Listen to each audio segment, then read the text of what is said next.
Mas maghihigpit na ang Zambales Provincial Jail sa pagtanggap ng mga goods sa pagkaing dadalhin ng dalaw sa mga persons deprived of liberty.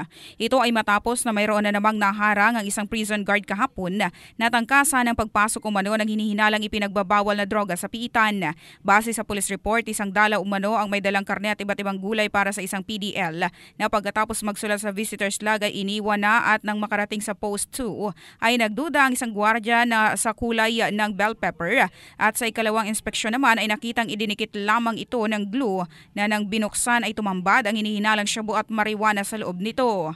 Pinaghahanap ngayon ang lalaking naghatid ng mga goods habang ang PDL na di umano'y tatanggap sana ay maharap muli sa kaukulang kaso. Ayon kay OIC Provincial Jail Warden Joseph Takdoy, dahil sa pangyayari ay pinagpaplanuhan ng pamunuan na manglutong pagkain na lamang ang papayagang tanggapin mula sa dalaw at lilimitahan na rin ang dami ng mga ito.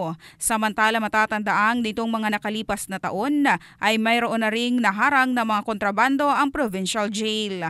Iyan ang report hatid ng NutriClans Herbal Capsule, Linis Chan, Sexy Chan. In the heart of changing lives, ito si Brigada John Bayot ng Brigada News FM Philippines, the Music News Authority.